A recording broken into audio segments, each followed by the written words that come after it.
Et nous poursuivons nos échanges sur Acteurs Publics TV depuis le stand de l'UGAP à l'occasion du Salon des maires et des collectivités. On va parler d'économie circulaire, la commande publique face à ce défi. Comment les collectivités locales peuvent-elles s'appuyer sur les centrales d'achat et notamment l'UGAP pour relever ce défi de l'économie circulaire? On en parle avec mes trois invités. Emmanuelle Ledoux, bonjour, directrice générale de l'Institut national de l'économie circulaire. Bienvenue. Merci. Céline Fèvre, directrice générale adjointe au numérique à l'achat juridique de la région Bretagne. Bonjour. Merci d'être sur ce plateau. Et Stéphane Beauvais, chef du département politique publique à l'UGAP. Bonjour. Bienvenue à tous les trois. Alors, c'est l'un des chantiers majeurs de la transition écologique. Tout d'abord, de quoi parle-t-on quand on parle d'économie circulaire? Alors, je vais un peu paraphraser le dictionnaire de la pensée écologique de Dominique Bourg, où l'entrée économie circulaire est dit c'est un concept qui a ceci d'étonnant qu'il est au fond facile à concevoir et beaucoup plus compliqué à définir. Et on se rend compte que l'économie circulaire, finalement, on est souvent amené à la définir en creux. C'est-à-dire l'économie circulaire, déjà, c'est pas l'économie linéaire, celle dans laquelle on vit majoritairement, où on extrait, on produit, on consomme, on jette.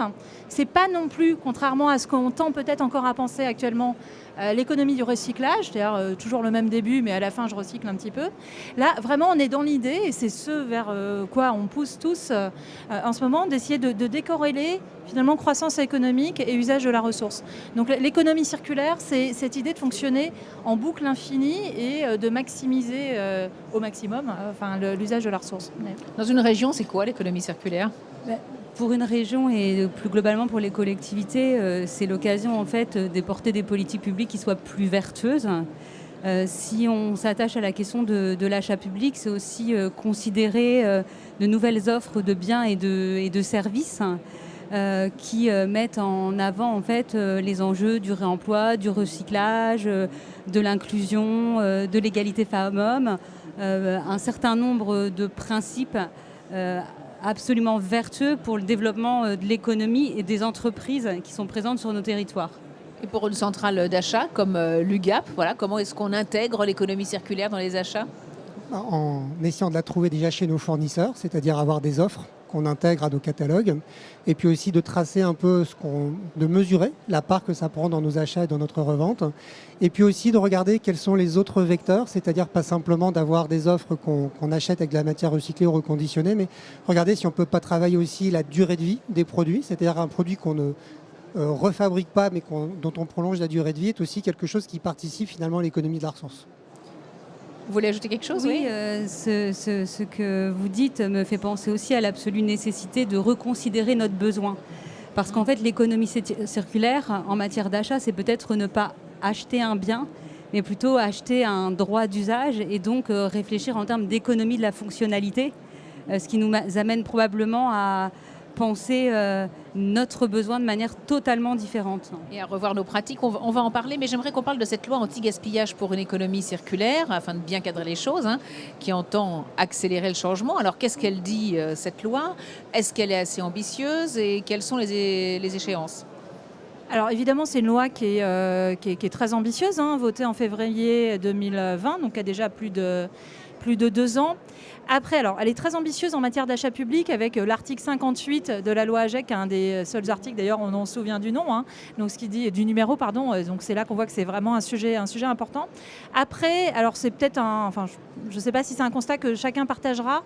Moi, j'ai l'impression qu'elle est très ambitieuse pré-crise pandémique, qu'on aurait probablement été pas mal plus loin si on avait dû voter, réfléchir les mêmes mesures après la crise pandémique ou la guerre en Ukraine et toute la réflexion là sur les ressources qui va beaucoup plus loin maintenant que ça n'allait à l'époque. Parce que finalement, je résumerai ça en un point, la feuille de route économie circulaire qui a présidé, qui a constitué les premières mesures de la loi, elle parlait vraiment de sécurisation des approvisionnements. On n'en a plus beaucoup parlé dans la loi, alors qu'on voit que maintenant c'est un sujet majeur. Donc une loi à la fois ambitieuse, mais qui probablement aurait pu l'être encore plus compte tenu du contexte qu'on connaît aujourd'hui. Il faudrait revoir clairement la feuille de route, c'est aussi le sentiment que vous avez tous les deux ? La loi est ambitieuse, mais elle ne nous empêchait pas de l'être avant sa promulgation. Et d'ailleurs, en Bretagne, on a voté notre feuille de route économie circulaire dès 2020. Sans attendre. Et on avait un schéma des achats économiquement responsables qu'on a voté en 2018. Et déjà dans notre schéma actuel, on a des objectifs d'achat qui participent à l'économie circulaire. Tous les leviers sont là pour pouvoir le faire dans le dialogue avec les entreprises et les filières sur notre territoire. Parce que le sujet, c'est le rapprochement de l'offre et de la demande. Est-ce qu'aujourd'hui, si tous les acheteurs intègrent des objectifs en matière d'économie circulaire dans leur marché, c'est soutenable? Est-ce que toutes les entreprises peuvent y répondre? C'est le sentiment aussi que vous avez au niveau des achats, par exemple. Vous n'avez pas attendu cette loi de l'économie circulaire et vous n'attendez pas qu'on change la feuille de route pour vous adapter au contexte actuel, finalement. La loi est certainement perfectible dans les modes opératoires qu'elle propose, mais moi, je constate qu'elle a quand même mis une bonne impulsion, c'est-à-dire que depuis qu'elle est sortie, le sujet est approprié par beaucoup d'acheteurs, qu'on soit pour ou contre. Il y a énormément d'initiatives qui sont prises, qui sont rendues visibles. Et en fait, on peut au moins reconnaître ça à la loi, c'est d'avoir mis le sujet au cœur des ambitions.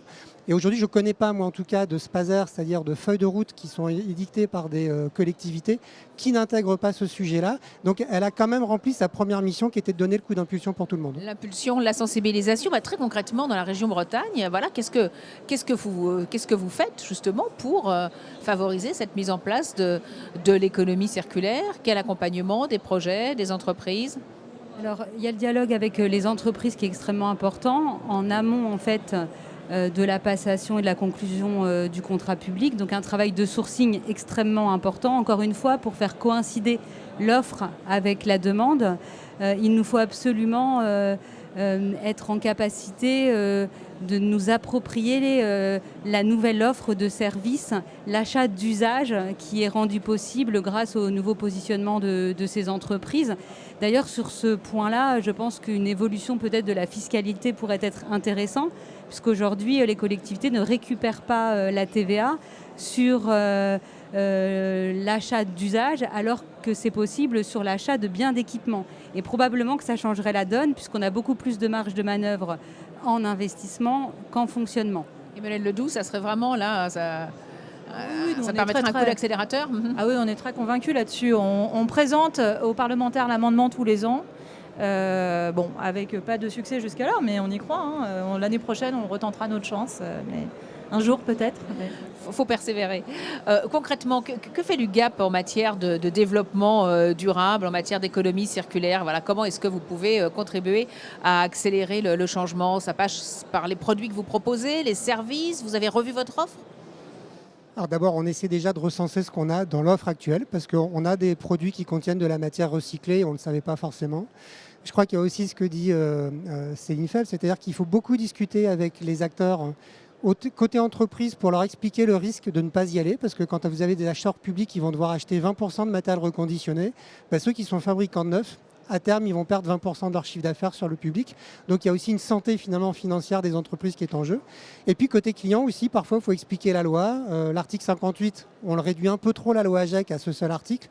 Mais il y a eu beaucoup d'incompréhension sur ce qu'on devait finalement en attendre, côté client et côté fournisseur. Et on a passé beaucoup de temps à expliquer ça. Après, nous, on observe en tant que centrale que beaucoup d'acheteurs sont émergents côté entreprise. Ils sont souvent petits. Et on a un travail finalement de les mettre aussi en relation avec des entreprises plus grosses, parfois des fabricants, pour que des partenariats se tissent. C'est intéressant d'avoir des fabricants qui connaissent les marchés publics, qui vont prendre sous leur aile des acteurs plus petits, émergents, qui ne connaissent pas les marchés publics et qui vont apprendre grâce à ça. C'est une des voies en tout cas qu'on travaille. Oui, ça fait partie des réticences, certaines petites entreprises qui n'oseraient pas passer par les centrales d'achat publiques du fait de leur taille. Alors que tout le monde a y gagné, entre quelqu'un qui n'en faisait pas. La petite aura peut-être pas la taille, mais elle aura la compétence pour proposer des matériels reconditionnés. Et la grande entreprise aura l'inverse, en fait. Les deux sont complémentaires. Est-ce que vous appuyez sur les centrales d'achat telles que l'UGAP et qu'est-ce que ça vous apporte? Bien sûr, on vient de conclure un partenariat, une convention de partenariat avec l'UGAP, justement pour intégrer les enjeux qu'on porte dans notre politique d'achat dans cette convention et pour être dans une logique de réciprocité avec l'UGAP au regard des engagements communs qu'on a pris. Mais après, l'UGAP en fait est positionné au même niveau que n'importe quel autre opérateur économique, si je puis dire. On fait appel à l'UGAP au regard du besoin qui est le nôtre et de l'évaluation de besoins qu'on a pu faire. Et d'ailleurs, le sujet de l'évaluation de besoins est extrêmement important parce qu'il faut intégrer les enjeux de l'économie circulaire dès l'évaluation du besoin, parce qu'à ce moment-là, on anticipe les éventuels coûts induits par un changement de modèle. Est-ce qu'il y a des réticences, des difficultés particulières vis-à-vis, par exemple, de certains produits qui pourraient être proposés par la centrale d'achat? Je pense, par exemple, aux pneus rechappés. Ça n'a pas fonctionné. Des exemples assez concrets, c'est que vous avez parfois des obligations de sécurité qui sont liées à votre produit. Et donc, si vous avez un produit reconditionné, ce qui vous apporte la même sécurité, la même fiabilité qu'un produit neuf, parfois, il faut l'attester avec des normes. Et donc, c'est un premier sujet. Vous avez des sujets sur l'électronique où un matériel reconditionné consommera toujours plus en électricité qu'un matériel neuf, et vous avez parfois des DSI qui sont challengés sur leur consommation électrique. Et puis vous avez une notion aussi de stabilité de prix, c'est-à-dire que quelqu'un qui vous revend un matériel reconditionné ne sait pas dans quel état il va toujours le récupérer, donc combien ça va lui coûter de le remettre à neuf. Et donc vous avez quand même une question de coût de revient, et il faut essayer d'être capable d'intégrer ce genre de modèle dans votre bordereau de prix, dans votre façon de gérer votre marché dans la durée. C'est pas insurmontable, mais en tout cas, ça fait partie des sujets. Par contre, ce qui est intéressant, c'est qu'il y a eu des freins qui étaient d'ordre psychologique. Le mobilier, par exemple, on n'acceptait pas que sur un plateau, les mobiliers soient dépareillés. Et ben ça, c'est en train de sauter. Ce verrou est en train de sauter. Les acheteurs publics sont prêts à accepter de sacrifier finalement l'homogénéité d'un plateau pour avoir du matériel reconditionné chez soi. Alors ça, c'est intéressant. Donc, il y a un vrai changement des mentalités là, qui est en train de s'opérer, Emmanuel Ledoux? Alors, qui est en train de s'empérer, mais sur lequel il y a encore pas mal de travail. Nous, on le résume un petit peu sur, finalement, est-ce qu'on est vraiment sûr de vouloir toujours ce qu'on demande en matière d'économie circulaire? Donc, on le voit, on parle de réindustrialisation beaucoup, je pense que tout le monde est pour, mais sans intégrer que forcément, réindustrialisation, je vais y arriver, c'est des usines en plus. Là, on voit, il faut accepter parfois une proposition qui est légèrement dégradée par rapport à celle qu'on avait. Pareil, quand on parle, je ne sais pas, des opérations de déconstruction, reconstruction, ça veut dire qu'il y a des tas de gravats dans le foncier dense. Donc là, on est vraiment à ce moment-là où tout le monde est très très convaincu que ces questions d'économie circulaire et en fait d'économie de la ressource, elles sont fondamentales à la fois environnementalement, mais aussi pour des raisons de pérennité et de sécurisation des approvisionnements.